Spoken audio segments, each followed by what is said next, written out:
Les livres font les époques et les nations, comme les époques et les nations font les livres. Pages africaines, l'univers des livres. Un espace quotidien pour évoquer cette littérature africaine, Son émergence, son évolution et son actualité. ses acteurs dans leur dynamique se frayant un chemin dans un univers riche. Riche par ses traditions, Son histoire, ses mythes et ses légendes. Pages africaines. Une chronique de Hassan Arambe. Bonjour à tous.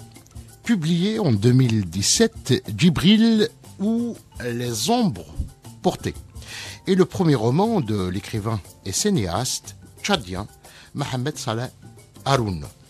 L'histoire de ce roman se déroule dans un contexte sanglant, celui des années 80 au Tchad.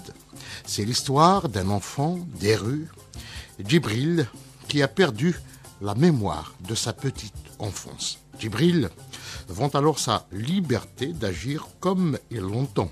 Il se vante aussi de ne pas croire et de n'appartenir à aucun clan. Malgré l'errance qui a fait de lui un enfant des rues, Djibril se présente comme un enfant propre, bien habillé, qui sait lire et écrire. Selon certains critiques, je cite, Djibril est doté d'une intelligence et d'un esprit de résistance, voire de résilience, hors du commun. Fin de citation.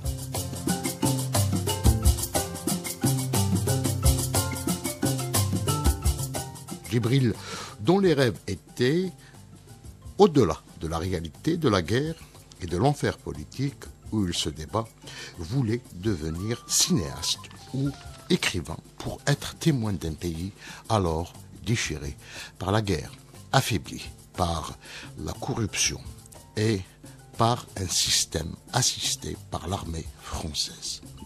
À travers la voix de Djibril, Haroun décrit un pays et au-delà, tout un continent en proie à la misère et aux aléas du temps. Djibril, par sa perspicacité, s'impose et va surprendre ses interlocuteurs.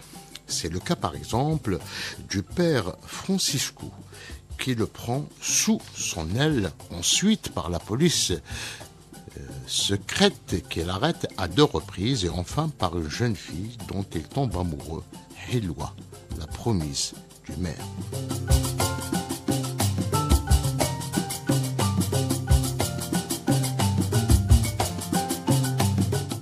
Emprisonné à 2 reprises, Djibril doit son salut.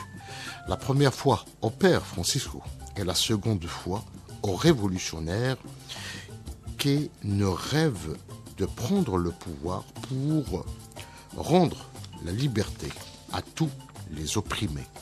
Mais cette liberté rêvée ne peut être envisagée sans le concours de la jeunesse incarnée dans tout le roman par le personnage de Djibril. À très bientôt.